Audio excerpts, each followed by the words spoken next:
Okay, hi, hello everyone. Welcome to this stream wherein we are going to talk about a lot of interesting things around game development and specifically to do with all the controversies around 28% GST, distinction between online games, real money games, and casual mobile or PC games. And we'll also be talking about the primary difference between all these betting games and esports titles. So for this conversation, I have with me Mr. Harish Chengaiah, founder of Outlier Games. We've also done a video together back in the day. So yeah, for the new audience, just go ahead and watch that video as well.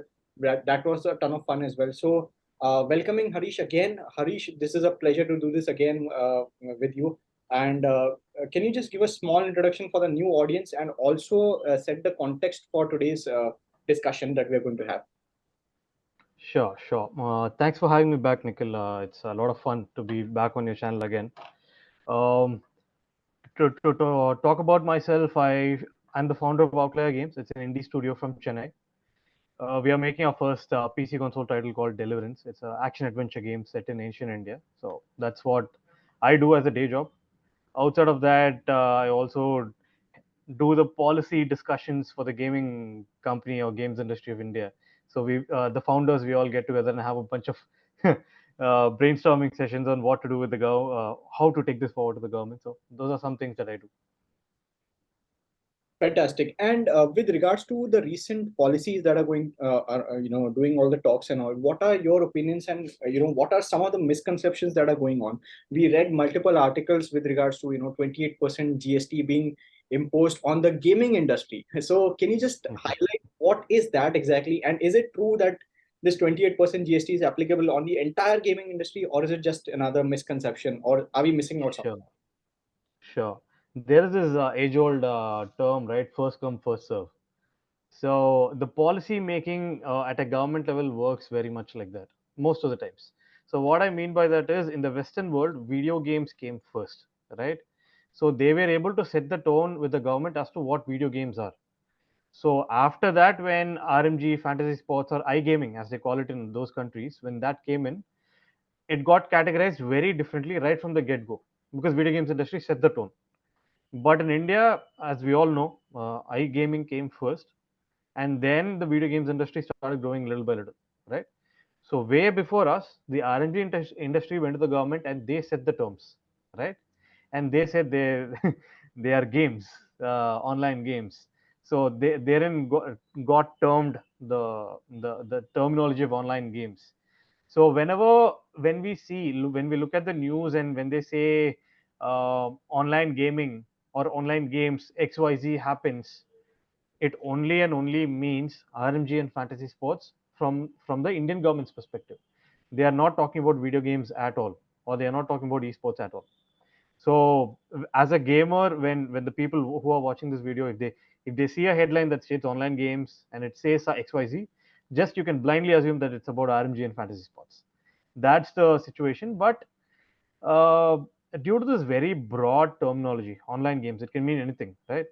So what has happened is there are certain entities, certain associations who have deliberately used this term to confuse people. But as you said, it's a blow for the games industry, and all the gamers are confused, the investors are confused. So there was a lot of confusion, and we went out of our way. We made a representation recently last week to say no, that's not the case, and we wrote to the PMO, right? So government is very clear. The confusion is only amongst the consumers because they've been misinformed.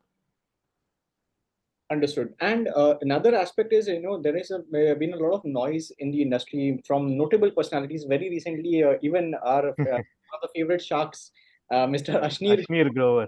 yeah, that this is a blow to the gaming industry, and thereby, a lot of things started happening. I mean, Nazara had to go out of their way to issue a public statement that this does not affect us as an overall industry. So, Yeah. what are your thoughts on that? And what is the message for our beloved Mr. Ashneer Grover from your side? No, I think no, I don't know much about does he play games or not. I only know that he started a fantasy sports company. So, but just based on his statements, if I have to judge it on that front, I think he's not a person who has played video games before, and that's why he's calling fantasy sports as the entirety of games industry. So that is a bit misinformed. Either he's misinformed or he's misleading people. It's one or the two, or it's both. So that's where I would leave it as far as Ashneer Grover is concerned. Uh, but for here's the other thing, right? Like in other parts of the world outside of India, in you guys have heard games of skill, games of chance, etc., right? So all that it means is, does that game take considerable level of skill to win, or considerable level of chance to win? So Supreme Court said there were certain card games that are games of skill, but the logic is like this for the RMG companies: if the game predominantly takes skills, it's not gambling. So, but the end point being, money is still being staked, and money is being won or lost. So, irrespective of skill or chance, it's still the same, right? So that's why the government said, let's put everything, like whether it be game of skill, game of chance, or it could be horse racing, casino, let's put everything in 28% GST. Because government's perspective is only one thing: people are putting money, and people are either winning or losing. So that's why they have a category called sin tax, which is 28%. They put it under that. It was a moral decision from the government, which is why they also very clearly told any game that does not have a user putting in money to take out money is entirely excluded out of this, and it's at 18%. So video games has nothing to do with it, right from government's perspective. Correct. And which also brings me to the question of now, if we look at the gambling section and esports, right? There's a very, Yeah, very thin line that differentiates the both of them. Like in terms of esports, there are tournaments wherein millions and millions of dollars or rupees are spent, and there's a huge prize money as well. So how does this come into picture when it comes to a differentiation between a gambling game and esports? And does the government recognize that this is a difference, or is it something that again we have to go out there and write a representation letter? sure, sure. From when we look at esports, when we're talking about from a professional level, the like LAN events, LAN tournaments, etc., they do not operate on a entry fee model, right? In fact, game developers and game publishers prohibit tournament organizers, or TO as we call, from collecting entry fees. So when there is no entry fee involved from the government's perspective, there's no staking involved. Thus, whether there is prize money or no prize money doesn't matter, because there's no staking, there's no entry fee. So esports in that way is entirely excluded out of this 28% GST.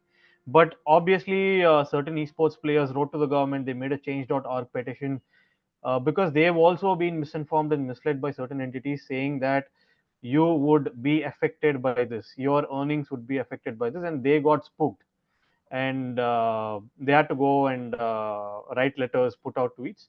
But esports athletes can remain calm, because if you're operating at a professional level at LAN events, there's no 28% GST, there's no TDS, there's none of that. So that is what it is. And esports already exists in a different ministry called Youth Affairs and Sports. So government has already recognized it separately. So there's no issues there at all. Fantastic, fantastic. I'm pretty sure that this will be a great relief for all the gamers out there. So you can continue Yeah. practice on your favorite game, be it Fortnite, BGMI, or CS, or whatever it is that you're playing, and be rest assured that the government is behind you, supporting you in all your endeavors. Uh, Yeah. Now, let's just backtrack a bit with regards to the representation that went out from our industry to the government, right? So, can you talk a Yeah. little bit about what were the contents of these this representation letter, and which companies have actually come together and signed these? And personally, according to you, what has been one statement that was given that is your personal favorite, that actually kind of sums up the entire representation for us? Yeah. So as far as companies go, there were 45 companies across India, right? Like we got companies from every pocket of India. Like there's one indie studio from Assam, representing the entirety of Northeast India. So we had from every nook and corner, like GameEon Studios was involved, Cult Tales Interactive from Vaibhav Chavan, my studio. So pretty much any indie game companies that we can name in India, all of them got involved, right? So all of us gave quotes. It's in the media. Like every article had quotes from all of us. Uh, in terms of everyone had their own take on it, right? We all gave statements. The theme of the letter was very simple, right? This entire confusion exists in the first place because in India we are calling video games as well as iGaming with the same term of online games. So everyone is getting confused, right? So we wrote to the government saying, How about discontinue online games and recognize the terminology of video games to mean only such and such products and services? That way, the entire discussion for foreign publishers, foreign investors, as well as gamers are done away with entirely, right? So that was the theme and essence of our letter. But in terms of personal code, Chirag had like a very tongue-in-cheek response, poking a bit of fun at it. So his quote was a bit fun actually. So I liked his quote, and mine was talking. So all the RMG associations, they were telling this is all like end day of games industry as we know, right? So I wanted to dispel the rumors that there's nothing bad happening with the video games industry. So I was talking about good things, like we have India Hero Project now, and ABGC policy is coming up, and there are like, to my to my number counting, we have like at least 40 studios working on PC console titles. So does that mean we are in a bad situation? No, right? It's thriving. So I pointed out that aspect. You talked about how things are different. So every quote had a different response. But if you had to pick one, Chirag's was quite interesting. Yeah. Fantastic. And it was a really positive experience because, I've been talking with you since a very long time. And guys, I just want to plug in a little bit of a personal story about Harish over here. He's about to get married. So wish him very, very congratulations. This Thank you. Thank unfortunately I cannot be present for his wedding, so consider this as a small gift from my side that all of my you. subscribers and followers will be wishing you on my behalf. So that's one No. thing. And one more thing that I adore about you is, the kind of selflessness that you are showing towards this industry.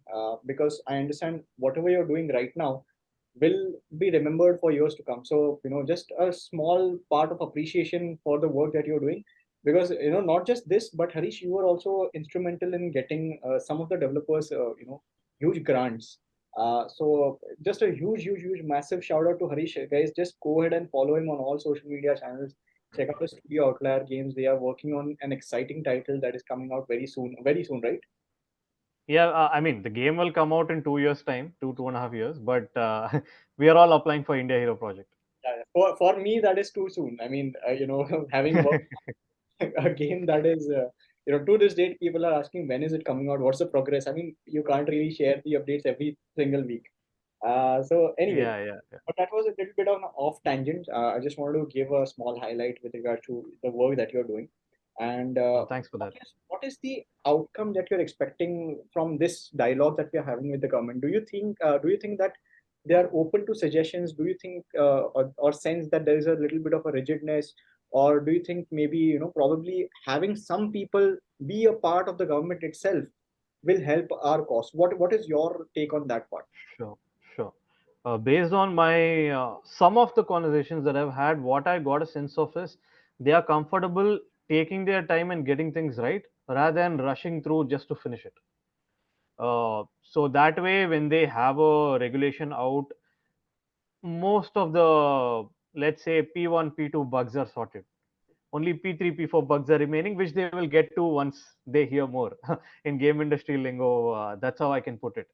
So what is next is obviously the government functions. So they go to the Lok Sabha and they have discussions, right? They do it thrice in a year. Once during budget, once during monsoon. It's happening now, and once during winter.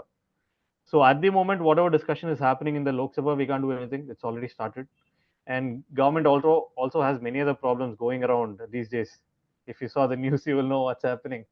So we do not expect anything immediately. So the winter session that comes in November, December, that's when we'll be taking forward our request for recognizing video games separately. That's where it starts, right? Because we are a forgotten category at the moment. There's no regulation on video games. So in winter session, we'll definitely take it up and say, please recognize video game as a category first, and then we will move into AVGCXR side of things, where we will get very spicy things like grants, wherein we'll be able to get dev kits inside India very easily, which wasn't the case until now. So many things will come as a part of AVGC. So we are preparing a representation for that also. So let's see how it all goes. Fantastic, fantastic. So I think we've kind of dispelled a lot of rumors that are running around. So Harish, thanks a lot for taking your time and doing No, this happy. for us. And I think probably this is the first episode that's going on Spotify for me. So guys, Okay. whoever is listening to me for the first time, follow me over here on Spotify. If you're watching this on YouTube, then again, please go and follow me on Spotify as well. Yeah. We're having a lot of interesting talks and sessions on this channel as well. So be sure to subscribe and follow, and also do check out Harish social media handles and follow their work as well. And I hope this session was useful for you all as consumers, as gamers, and I hope esports players and athletes, esports athletes is the right word, right? Are now relieved Yeah. from the fact that they are clear of all these 28% GST fiasco. So Harish, Yeah. thank you very much for coming on, and over to you for any parting words from your side. Parting words. I would want to say something which might be borderline controversial, but I'll go ahead and say it nonetheless. People who play fantasy sports and RMGs are not esports players. They are not esports athletes. Those who claim otherwise, they are just deluded. So let's just be clear about it. That's a wonderful They way. they do something that is entertaining for them, no problem. But they are not an esport athlete. Yeah, I mean the categorization is should be very crystal clear. I think I agree with Yeah. you on that part, and if at all we end up in a controversy, we are there together. So I completely agree with you on this part, and that's it, Harish. Thank you very much for coming Yeah. on. And Thanks for having me. yeah, no problem. Chalo, guys, take care, and I hope this conversation was useful. And I'll see you in my next video or podcast. Thank you.